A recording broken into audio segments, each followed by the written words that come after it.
All right, everybody. Hello, and thank you for joining us on this webinar. We'll give it another minute or so as people are signing on. But we're happy to have you join us today. And my name is James, and I serve on staff here at Ransom Life. And Ransom Life is a healing community for sexually exploited youth.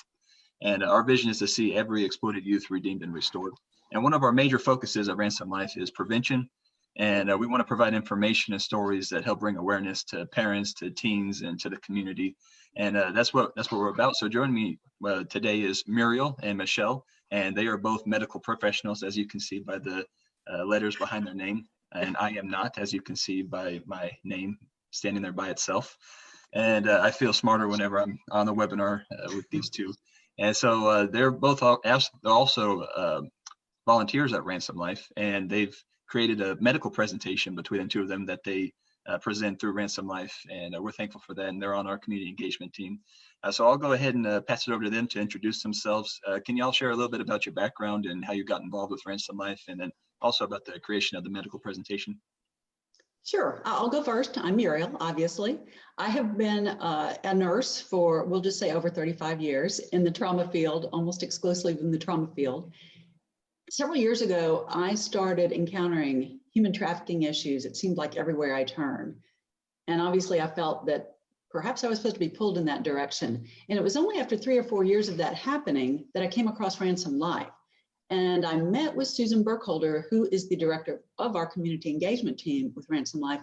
And the rest is history. That is just have been a wonderful, wonderful organization in fighting human trafficking. And I'm glad to be able to be used here. Michele?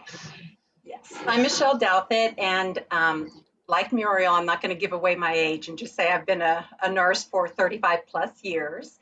And recently I am here in San Antonio. I work for a large local school district at a high school. And what happened was another friend of mine who was a school nurse was involved in Ransom Life. And then she got me connected and mentioned the name Muriel, and I was like, oh my gosh, that's my neighbor, and I didn't even know she was involved in Ransom Life. And like Muriel said, the rest is history. So what it's just kind of has snowballed, and as we started talking and commiserating amongst the nurses, we knew that there was a real need to train other healthcare providers. Exactly, and I think Michele would agree that we were surprised how with all our years of experience, we were surprised to learn how much we didn't know and how many of our colleagues believed the same myths that we believed. And that's why we felt pushed to start to develop a presentation to help educate our colleagues, our medical and James mentioned about some of the medical presentations. And so what we have done is we have started presenting to some special focused medical groups like nurses and PAs and physicians. And then human trafficking is now required for relicensure or licensure for most medical professionals. And so right now we're so close to being finished. We're going to submit a presentation to the state to request approval for them for us to be a provider for them and for licensure. So keep an eye on that. That's if awesome. You're a licensed professional. Yes, yes. All right, well, thank y'all. And before we jump in, I'll let y'all also know that at the very end, we're going to open the floor up for a Q&A. So if you have any questions, you can think about them as we're talking, and you can send them into the Q&A function of the webinar. But to start off, I feel like often people don't realize the effects that trauma has on people, especially the effects on a developing brain. Can you give us a brief overview of how trauma affects the brain? Well, I can't. No. There's no such thing as a brief overview. I actually have a 2-hour presentation on this. But to just try to hit the high points, there are 3 things that I do want to mention that I think are very important points for people to understand. Number 1, the brain doesn't completely, fully finish developing until around the age of 25. And the very last part of the brain that develops is the part that deals with judgment, problem solving, the development of coping skills, and that rational thought. Those things happen last. And those of you who have teenagers are probably thinking, oh, well, that explains a lot. That's why they jump on phones. Exactly. Their brain literally is not developed yet. Another thing that you need to be aware of, every human being has a physical part of their brain, we call it the amygdala, but it's basically the alarm system of the brain. And like any alarm, it's designed to force you into survival mode What happens when the alarm in our brain goes off, such as during a traumatic event? It shuts down parts of the brain or significantly slows or overrides a number of other parts of the brain. Therefore, the brain isn't processing very well. Think about if you have, if you're sleeping with your family at your house and your smoke alarm goes off. You don't suddenly get up and think, oh, what am I wearing? You're like, get out of the house, grab the kids and the pets and get out of the house. And that's what's happening. You're focused on survival. When this happens in a developing brain, though, in repeated trauma, especially, the alarm keeps going off, and that can literally hijack brain development so that if you have repeated trauma, you're never going to finish developing those good judgment skills, those good problem-solving skills and coping skills, because brain development literally gets hijacked. And the last part is the really important part, I think, in terms of applying what we know about this. In the case of repeated trauma, sometimes you will see in young people or even adults who have been traumatized as a child, sometimes you'll see reactions or behaviors that seem immature or juvenile, or sometimes they just flat out look deliberate. They're being mean or rude or angry. It's like, what gives? Well, often, if their brain development has been hijacked, they simply they haven't developed those appropriate responses and coping skills. And as a result of dealing with their trauma in their lives, they are reacting in the only way they know how. Think about an infant. When an infant is hungry, or when they're in pain, or when they're wet, they have the exact same response. They cry because they don't know what else to do. Well, obviously, as we get older, we develop more skills, but if you never get to finish developing those skills, you're going to see behaviors in people whose coping skills are essentially stuck because they haven't had the chance to allow their brain to finish developing. Muriel, I want to ask you this because I know we've talked before, we're not experts per se, but we've just done a lot of research and have gotten all this accumulated information. But you're my brain go-to person. So I know that with kids, a lot of time, or underdeveloped brains, or the brains that haven't been fully developed yet, it's more like it's stored in that nonverbal part of the brain is kind of what you were alluding to. Can you clarify a little bit more about that? I know what you're asking. What happens, go back to the fire story. If their smoke alarm goes off, you're not sitting there again trying to rationally think about what to do. And I'll give you a perfect example with myself. When I was about the age of 6, I had a terrifying experience, an encounter with a rattlesnake, which left an indelible imprint in what we call the hippocampus. It's the library of the brain where things get stored. What happened when I turned 6 is that snake got attached to fear. So that even today, if I see a snake, my automatic response is fear. But fortunately, I have, with years, been able to develop a little bit better skills, but my automatic response is still fear initially. In order to be able to access, I can't sit there and look at a snake and say, okay, now logically, I shouldn't be acting that way, because my automatic survival response has overridden that. The same thing is true with young people who have this happen. Without professional help to help you go access what you're calling that nonverbal part, they will never be able to learn how to have better responses, which is why we need to be more compassionate in those cases. Does that answer your question? Yeah. I like the way you use that comparison of the library of our brain. That's good. That's good. All right, and going to you, Michele, with your experience in the educational system, have you noticed any changes over the years since you have started? Well, going way back when I was in elementary school, I remember my teacher, my principal, and the cafeteria ladies. That was pretty much about all I can remember. And now working in the school system, I am telling you the amount of support that's available to us is, I mean, just to name a few, you're talking about most campuses now in the state of Texas have one nurse, sometimes two, and a clinical assistant. We have so many guidance counselors, depending on the size of the school. We have specialty counselors. They're called STAN counselors. We have, I'm thinking of a whole network of teams of social workers. Some of you may be familiar with communities and schools, CIS people, school psychologists, intervention teams, instructional specialty teachers, behavior management teams. So the amount of support is phenomenal. We just need to know how to get into that to be able to provide the amount of support that we need for our kids. So going back to what Muriel was saying in regard to these, the trauma of the brain, what some of the traumas that she's talking about are referred to as ACEs, adverse childhood experiences. And that's pretty much the term that you may hear all over the place now in the medical field and the educational field. And San Antonio, Bexar County, they're really focusing on this. And some statistics show that for children or kids under the age of 17 and under, have about 50% of them have at least one adverse childhood experience that they can identify.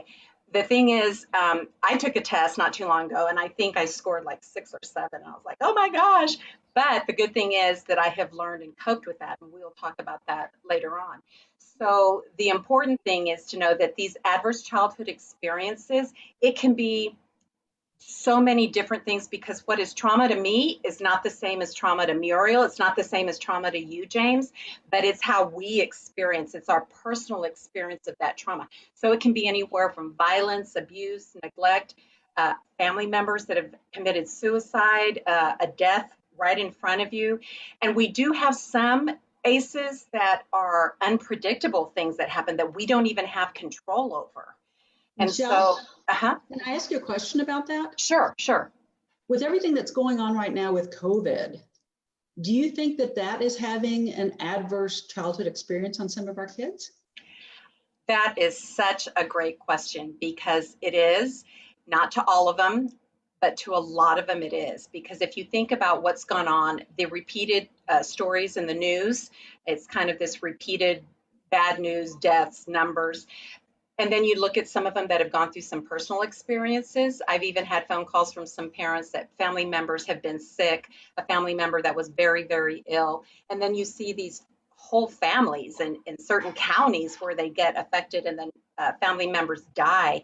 So what's going on, this is kind of one of those unpredictable things that we don't have control over. And so it's important that in talking about the schools, they are offering some support, unfortunately virtually versus in person, but that support continues with the schools. And that's something that we didn't have the option to. If this was happening when I was in elementary, that virtual ability was not there.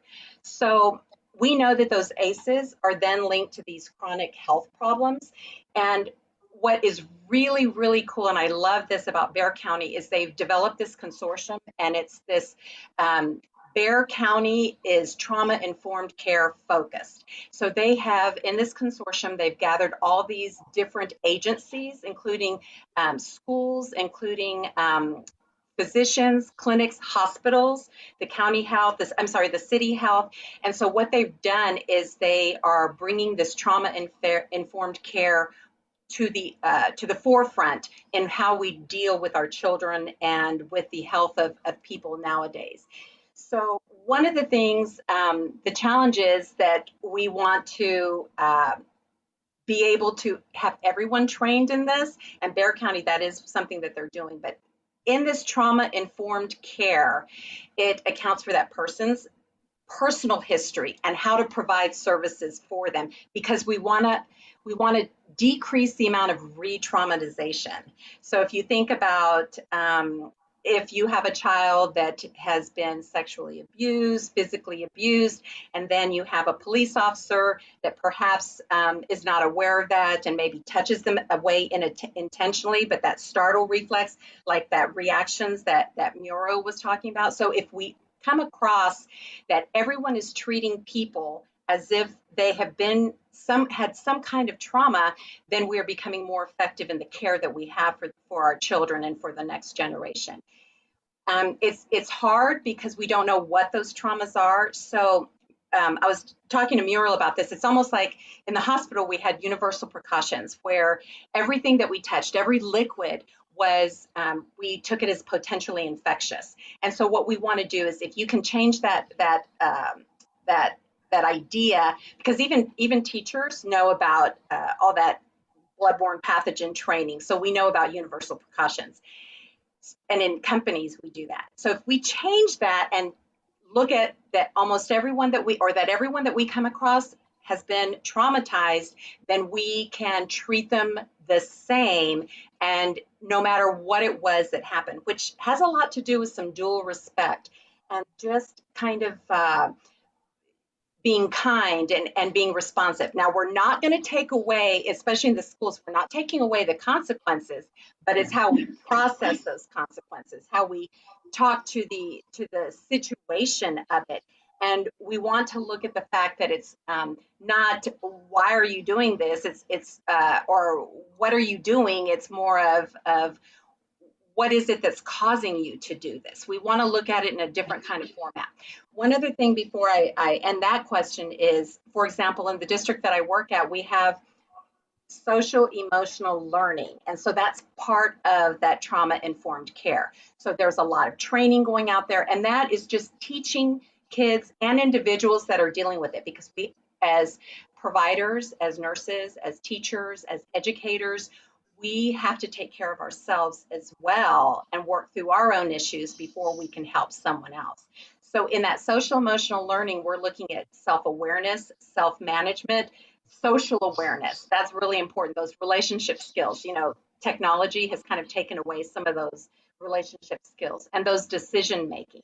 And so again, I just want to reinforce the fact that here in Bexar County, we're very, very fortunate. And Bexar County is what I know. So if we have other visitors from other places, I would challenge you to look into how they manage their trauma-informed care, or if they have any kind of initiative that deals with that.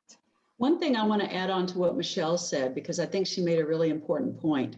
When I was doing this talk, well, my extended talk, to the correctional officers at one of our youth correctional facilities, I emphasized the point that, as Michele said, we're not talking about tolerating bad behavior or taking away consequences, but it's about understanding what trauma-informed care, as Michele said, is. It's not focusing on the behavior, but what happened to them that made them exhibit that. So it doesn't take away anything about what we're going to do other than come at them compassionately. It's a little bit like drug rehab. Just slapping them with a prison sentence doesn't fix the problem. We're going to give them consequences, but we also need to provide help. Yeah. Wow, that's so good. Thank you both for sharing all of that. And before we move on, I'll just tell everyone we're going to open the floor up to Q&A. So if you have any questions, you can enter them into the Q&A function of the webinar. But as those questions are coming in, we'll continue the discussion. Y'all have been talking about trauma-informed care, and that's something that we focus on a lot at Ransom Life with the young people that we work with, because there's no telling what their background is. They get referred to Ransom Life, and we start working with them, and we don't know exactly everything that's happened with them. But like you were saying, Michele, we should treat everyone as if they have been traumatized in some way. And having that information is helpful. That one of the things we do with the mentors that come in is we have Muriel come in during our mentor training, and she trains the incoming class of mentors on the 2-hour presentation of all of this. And I got to go be a part of that, and it's very informational. I feel smarter doing that. I feel like I should add some letters behind my name after that, but that would be false. I should not do that. So continuing with that topic of trauma-informed care, how is this approach different than what was being done before in the healthcare or educational system? Muriel, I want to answer this one if it's okay, and then if you have some additional responses. I remember as a nurse, we used to call, instead of using the person's name, we used to call them by their diagnosis. The appy, the appendix, the appendectomy in room such and such, the diabetic in such and such, the gallbladder in such and such. And that is not having to do anything with the person. It's talking about the disease and what has happened to them. So that's how we used to, I think, all across the board. We just looked at the outside, and we need to shift that focus from what's wrong with you to what has happened to you to bring you to here. And so it's just offering more support and understanding. Do you remember those days, Muriel? Oh my gosh, yes. And it would never dawn us to do otherwise. And Michele is so right. I just want to basically put an exclamation point on that, because that's one of the things trauma-informed care is all about, is focusing on the person and their experiences rather than the outside, what you're seeing, the behaviors. I like that explanation. And to just change that, it's you identify the person who has whatever's going on with them. So it's with students, it's the student who has type 1 diabetes who is having some complications. The student, it's this person who has this, because the person is the most important part of it to be able to deal with the other things. Yeah. So That's change good. that. That makes me think about the young people that do get referred to Ransom Life. A lot of times they have been confirmed to be trafficked, to be in child sex trafficking, and a lot of times people will label them as trafficking victims, and that's not who they are. Part of all of Ransom Life is about seeing every exploited youth redeemed and restored, and that makes me think about just bringing them back to who they were and who they are and who they are going to be, and not labeling them as victims, but as an individual. I think that's amazing as you bring that. That's I just a great, connected those dots. That's I great. love that. I love that, James. And there's one other thing I'm going to add on to that I have heard sometimes do, and I may have done that myself before getting involved in this field, is we probably all heard the term child prostitute. Yeah, they were a child prostitute. No, that is an oxymoron. A child cannot legally consent to sex. So they are not a child prostitute. They are someone who has been trafficked. So again, to Michele's point, it is not what's wrong with you, it's what happened to you. Yeah, that's so good. And on the topic of like what has happened to an individual, I feel like a lot of people have maybe had something happen to them as children. Now they're adults and they haven't opened up to anybody about it. They haven't gone through the proper counseling or healing that they need to, or that they should, or that's made available for people that have been through sexual abuse or whatever other type of trauma. So can you give any information or advice to anyone that might be an adult right now listening in that experienced childhood traumas themselves? I'm going to let Michele answer that, but I'm just going to say one thing, and the first thing is be kind to yourself. Oh, absolutely. I'm going to let you follow up. And what I was going to say, because I mentioned it earlier about my own ACEs, which are just the childhood traumas that I have been through. And Muriel and I have, because we're neighbors and we've become very close friends, we have talked about some of those traumas that we've had as children and where we are now. And so I think it's important that it's not something that you can just identify and then that's it. You have to process it and work through it. And I almost want to say it's a lifelong thing, because me as an adult with my age is 50 plus, I still have some issues with triggers in just communicating with my family members, an experience that triggers a response. And now I'm able to catch myself and say, wait a minute, let me rephrase this, let me rethink this. And so I think besides being kind to yourself, and I like to give yourself some grace, but also I've gone through a lot of different therapies and programs and support groups to get me to where I am today. And I'm not saying that you have to have this whole big psychiatric evaluation and treatment plan, but somewhere along the line, through whichever way possible, because there's so many options out there available, is to deal with those experiences. As an adult, we have to be able to acknowledge and understand and work through our issues before we can do that with others, especially children, because then it gives us the empathy, gives us the understanding of where they're coming from. And even if we haven't had any childhood traumas, just being able to learn that they're out there and will help you as an adult to deal with other ones. But if you're going through these and you're thinking back, it's a lifelong process. But I want to say professional help, but there are lots of resources that are out there to help you deal with what the past has brought you to where you are today. I'm going to add one more thing to that I think we didn't really cover well, and it's an important point. Whether you're talking about young people who have had trauma or adults who have had trauma when they were younger, generally, and I'll speak this for myself, I know Michele can say the same thing, it's important to understand when you're interacting, whether it's you or people you're interacting with, it is rare that they will recognize, without professional help, where their responses are coming from. In other words, usually we don't realize that our responses, reactions are from something that happened to us until we get that professional help. Absolutely. That's so good. Well answered. And I'll go ahead and remind everyone that's viewing that you can submit questions in our Q&A function on Zoom. We're also live streaming on Facebook at the moment, but I'm not able to monitor both at the same time. So if you're trying to put in questions on Facebook, unfortunately, I can't see them at this time, but we can answer them later. But yeah, we have actually one that came in on Zoom. So that means for those watching on Facebook, with our future webinars, I would recommend that you register and attend on Zoom so that you could be a part of the Q&A experience. But we have one that came in asking about, how does trauma affect education? Oh, that's yours. And that's a very, very good one. So it's interesting because everything is linked. When you have this trauma that happens, the effects of the brain, the development of the brain, it can actually impact the behaviors, which cause some behavior issues in school, which can block some of the that's an educational barrier, is because of the behaviors that are happening as reactionary. And so that's one of the barriers, is the behavior is blocking some of that educational experience.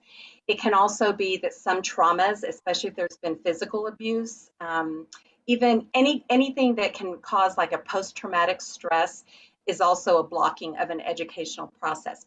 And then you have these traumas that maybe they're homeless, they're living in a car, they don't know where their next meal is coming from. And if you think about basic needs being met, they're just trying to figure out where their next meal is coming from, where they're going to sleep. So learning algebra, it is not going to be the top of their list. And so that impacts them in the classroom. Not sleeping well at night, insomnia because of events of trauma. It can cause where they're falling asleep a lot in class. Everything is connected in some way. And that's why we need to try to figure out, well, what is it that is happening versus focusing on the behavior. We need to focus on what is the root cause of it. But all those things, if you think about it, you know, they say a healthy person is you know, they can learn better. Well, when we talk about health, we're talking about mental health. We're talking about things that happen day to day. So it's really important that we do identify that. And so just you asking that question alone confirms the fact that we know it does influence the educational process. And we have even that kind of answer? We have even seen in school settings with kids, and this is just a blanket statement, we have seen occasionally, I'm not saying this always happens, but there are occasions where kids have been labeled as either, well, they have ADHD, and some kids do, or everything from that to schizophrenic episodes. We have found cases where there was actually underlying trauma that explained all of those, where they didn't have those labels. They were simply trying to cope with what happened to them. And that obviously can affect learning when they're labeled as well. And when you think about smaller children, if they don't have the verbal capacity to explain what's going on to them, I'm thinking of a particular child, they get frustrated and so they act out. And so they're focusing again on the issue of the behavior versus communication. The communication skills aren't there. Children that could have been physically abused, physiological reasons, a closed head injury, these things that maybe weren't identified later on. But not everything is physiological. We're looking also at that trauma, that emotional impact as well. I know we have a couple more questions, but I want to give you a quick example on that because it's very close to my heart, part of my family. One of my family members, when he was in kindergarten, he was actually booted out of kindergarten 3 different times.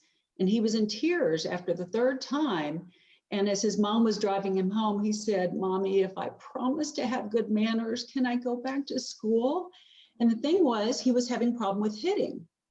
we didn't know he had serious sensory disorders. So the only way he knew how to respond is to strike out so they wouldn't get that sensory input that was causing him such distress. And he didn't know what else to do. And that was just, broke my heart when we found out. Absolutely. James, I know we have a couple other questions. Let's see what others are there. One question that came in: what are some signs that parents should pay attention to in case their child has been abused and the parent is unaware? And what are some signs that the child will exhibit? I'm going to say, and I say this often, is something that's not normal for that child, because you as a parent are the one that knows them. However, it's interesting because if we see somebody every day, we don't see those minor changes. So sometimes we have to look back. Behaviors are different. Perhaps a student that was always studying and always bringing home good grades is now failing classes. And these are signs for a lot of things. And so you just have to look back, the things that, well, this isn't the way my child was before. So those kinds of behaviors, to give a big, broad answer to that, is things that out of the ordinary. And it's the same thing when I talk to kids about kids that go home sick. I tell the parent, like for maybe a concussion, something that just is not normal for them, sleeping too much, eating changes, the possibility of drug use, all these kinds of symptoms that brings them out. Don't just blame it on hormones or and a lot of times they are who they hang with.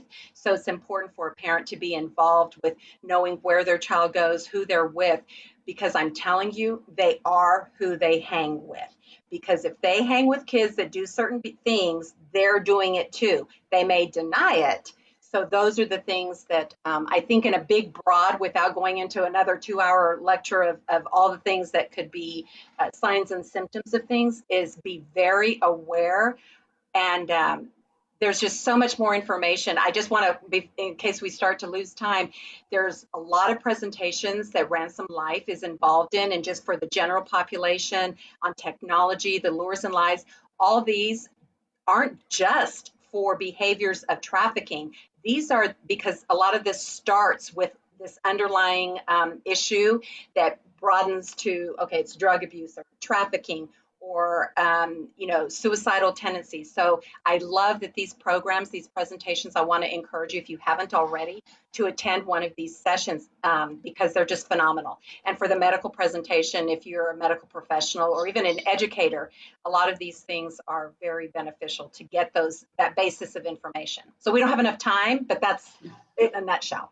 That's really good. I'll also use that to transition to let everyone know that we have upcoming the next week. You can check our calendar. We have this type of format interview with Kelly Newcomb from Brave Parenting.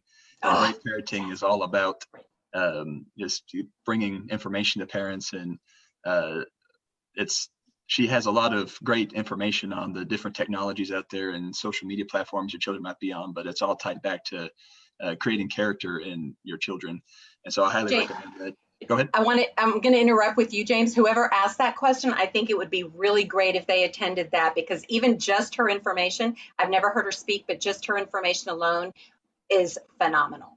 How would they sign up for that, James? Can you tell them how to sign up for that? They can go to our website, and that's probably the easiest way to get to it. You go to our website, there's a tab for upcoming events. And when you click the tab for upcoming events, there'll be a calendar up for the month of July. And you'll see different presentations that we have, webinars coming up. And you'll see this one up there in the week next. So next week, we'll have another event. It's called Managing Media, Creating Character. And that's with Brave Parenting, Kelly Newcomb. I have a 3-month-old son, and we just got him his first iPhone. So we've been trying to really keep tabs on him and keeping up with his technology. It's been difficult. I'm kidding, by the way. He does not have an iPhone. I do have a 3-month-old son. But knowing this information now, she addresses in the book that she wrote, like how this information is helpful for parents with babies and just raising the children and creating character.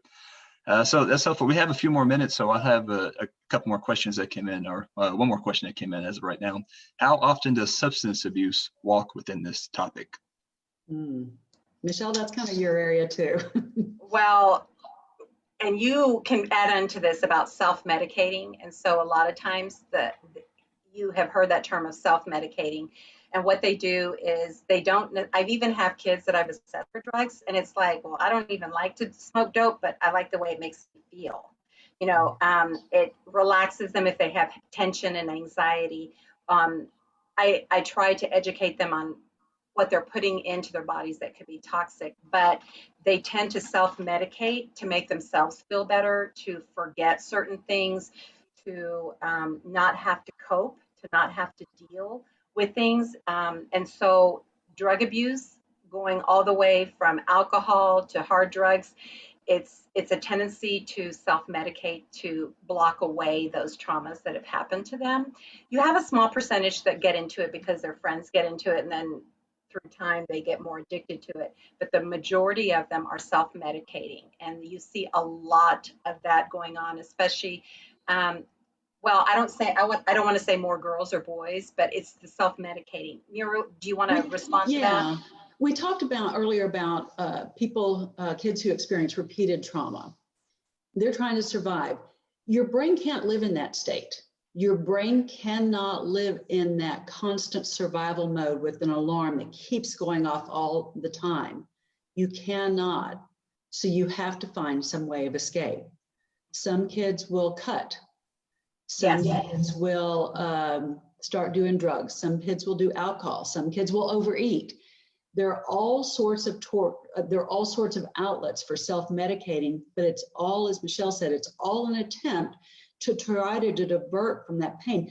Cutting really seems odd to a lot of people that haven't had that with their kids or with their family.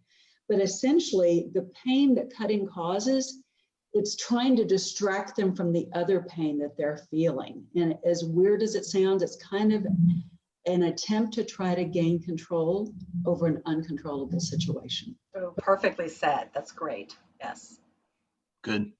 All right. We have another question that came in. It was said that usually the issues are oftentimes hidden in these nonverbal ways that can be drawn out by professional resources. How is that drawn out, and how is deeper awareness found? I'll start in that and talk about that a little bit, with the disclaimer that I am not a psychologist. I'm not a licensed professional counselor. But when we talk about the framework of trauma-informed care, one of the first things we do is we recognize, as we said, them versus their behavior. We also focus on not just what happened to them, but we also focus on what their strengths are. If you have a child that has been labeled, I'm going to go back, if you don't mind, with my example for a second. The little guy who's my family member who got kicked out of kindergarten for hitting, he didn't know what else to do. As a result of the way he was treated from his hitting behaviors, he labeled himself as being dumb. He labeled himself as being bad. He labeled himself as being not smart and not able to, he just wasn't a good person. All because he didn't have these skills. What trauma-informed care does, and the counseling, the professional counseling does, is try to correct that by going back to the source. What's going on? In his case, we identified that he has some serious sensory disorders. And with whatever, when we discover that trauma, there is a way that counselors have to go back and essentially help them professionally recognize that trauma is in the past. And they file a new memory in their brain so that their automatic response gradually is going to be less likely to be unhealthy. But as Michele said, that is a gradual process and takes time. Does that answer the question? Do you want to add something, Michele? I want to add, and this is something that, again, Mira and I have conversations about this all the time, is you can have two individuals going through the exact same trauma, and you have one that doesn't make it, and you have one that does make it. So what is the difference? It's the resiliency. Where does that resiliency come from? Muriel has put it spot on when she says it's relationships. And whether it's somebody as an adult has shown them a type of behavior that they weren't exposed to before, a positive behavior, someone that was not judgmental. It can be tiny little behaviors that this person shows to this child with some compassion and understanding rather than judgment. And that can help with resiliency, which is why sometimes you have two exact start at the same starting line, and you have one that makes it over and you have one that doesn't. Muriel, we've talked about that relationship part, haven't we? That's great. And I can't tell you, and I'm sure Michele has seen this in the school setting, sometimes it just takes one person, because some of you out there are thinking, well, I don't know what can I do? I'm not a professional. I'm not a counselor or anything like that. Be interested in them, connect with them, have a relationship with them, because sometimes that is literally the difference between who makes it and who doesn't. Absolutely. James, did we have another question? That was it that we have for the Q&A that came in. So we'll go ahead and start to transition to a close. I want to say thank you for all of you that have participated and that have watched this Q&A webinar, and thank you for all those that have donated through Eventbrite. We greatly appreciate that, and it helps us to be able to get the word out, as we say with improper English, to more people quicker or more gooder. I don't know how else to say it. Human language is one of those funny things where it's hard to communicate what you're trying to say. So anyways, people know what I'm talking about, and that helps us to get out there. Yes? I want to add some initials to your name because of everything you do for Ransom Life, and that's TLC. And we all know what that means. So thank you for doing what you do as well. The initials don't mean a whole lot for anybody when we deal with these subjects. It's what we learn and do for others. Nice. Thank you so much for that. You're welcome. And that's good. And I want to give everyone watching also a TLC behind their names. I don't know if you can officially put it back there because it might be illegal. I don't know the legalities behind it, but anyways, it's so good. And thank you for supporting us. And if you haven't gotten a chance to support us on Eventbrite, you can also go to our website and make a donation. It helps us with getting the word out there. We recently upgraded our Zoom webinar platform where we're able to reach up to 500 people through our webinars.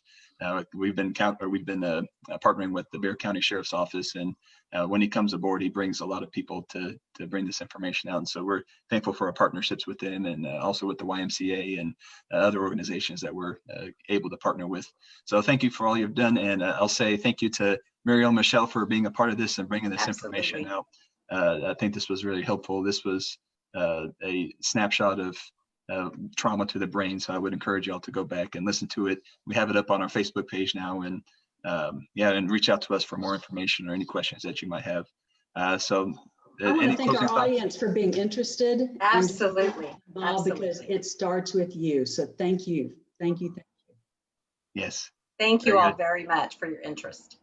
Yes. And thank y'all. Until next time, I look forward to seeing y'all next week. All of you with all of your friends joining us for our next webinar, and have a great week. Thank you all.